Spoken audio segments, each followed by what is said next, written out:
when I talk to people about doing the future authoring program, they often put it off. And it's not surprising because it's hard. But it's more than that. They think, well, I don't know how to write. I'm going to do a bad job. I don't really like assignments. I'm going to have to do it perfectly. I need to wait till I have enough time. And like one of those is enough to stop you cold, and all 5 of them, you're just done. And so I tell people, do it haphazardly, a tiny bit at a time, and badly, because you can do that. I tell my students when they're doing their theses, master's thesis, write a really bad first draft. And then we have a little conversation about that, because they don't think I mean that. Because it sounds like a cliche in some sense. It's not a cliche. It's not a cliche at all. It means you're a terrible writer, but if someone put a gun to your head and said, you have to have your 100-page thesis done by next Monday, or I'll shoot you, but I don't care how terrible it is, you would sit down and write it. And the thing is, then you have it, right? Then you have something, and then you can fix it. You can iterate and fix it. That bad first draft, that's the most valuable thing, and so that's what you need. You need a bad first draft of yourself. And there's an idea that Jung developed about the trickster and the jester, the comedian, right? That the trickster is the precursor to the savior.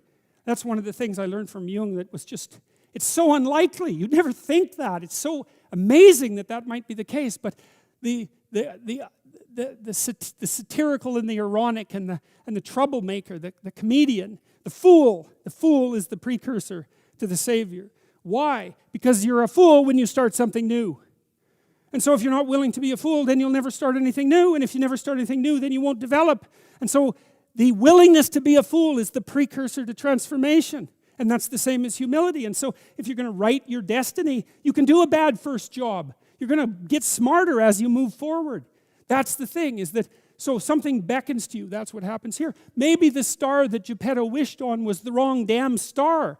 But at least it was a star, right? At least it was in the sky. At least it moved him forward.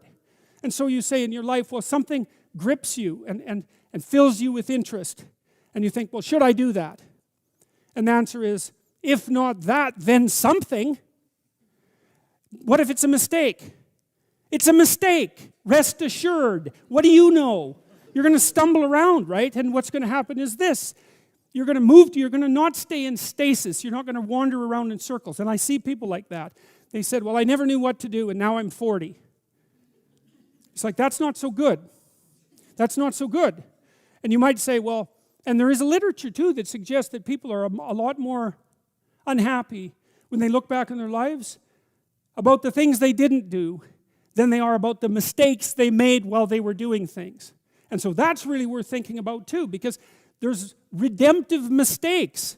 And a redemptive mistake would be a mistake that you make when you go out and try to do something. You know, you think, okay, I'm going to try to do this.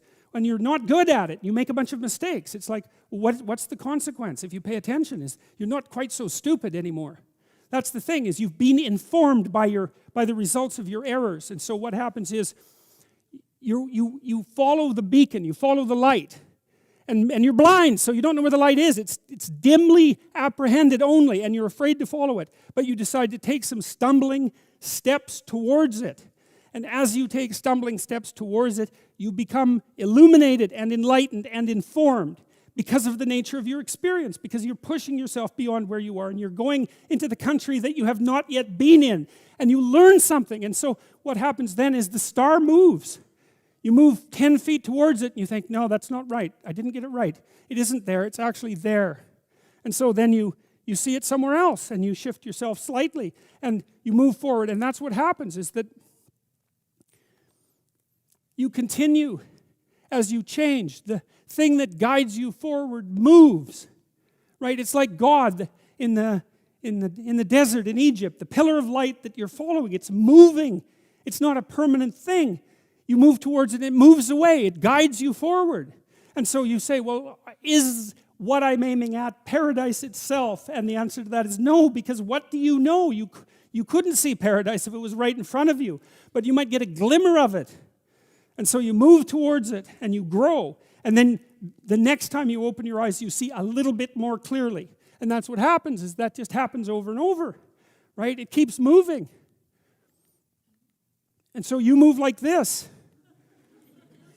But the thing that's so cool is that all those zigs and zags, you say, and each of those zags and zigs is a catastrophe. I hit a wall, my God, and then I had to die a little bit, and I barely got back up. It's a phoenix transformation at each turn, and it's painful. But the thing is that even though you've traveled 20 miles, let's say, on that road, and you've only moved 3 miles forward, you've moved 3 miles forward instead of falling backwards, because that's the thing too, is that if you stand still, you fall backwards.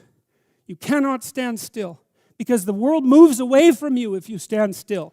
And there's no stasis, there's only backwards. And so if you're not moving forwards, then you're moving backwards. And that's more of the underlying truth of the Matthew principle. To those who have everything, more will be given. From those who have nothing, everything will be taken. It's a warning. Do not stay in one place. Well, as you zig and zag, maybe the cataclysm of each transformation starts to lessen. There's not so much of you that has to die with every mistake. And maybe you end up oriented at least reasonably properly. And if you were sensible, that would have been your trip. But it wasn't, right? It's that. And perhaps it's a lot worse than that. Perhaps there's no shortage of backtracking. But it doesn't matter, because as you stumble forward, you illuminate and inform yourself. And perhaps that's partly because the world is made of information. And if you encounter it and tangle with it, then it informs you. And then you become informed. And then you're information. And then you're ready.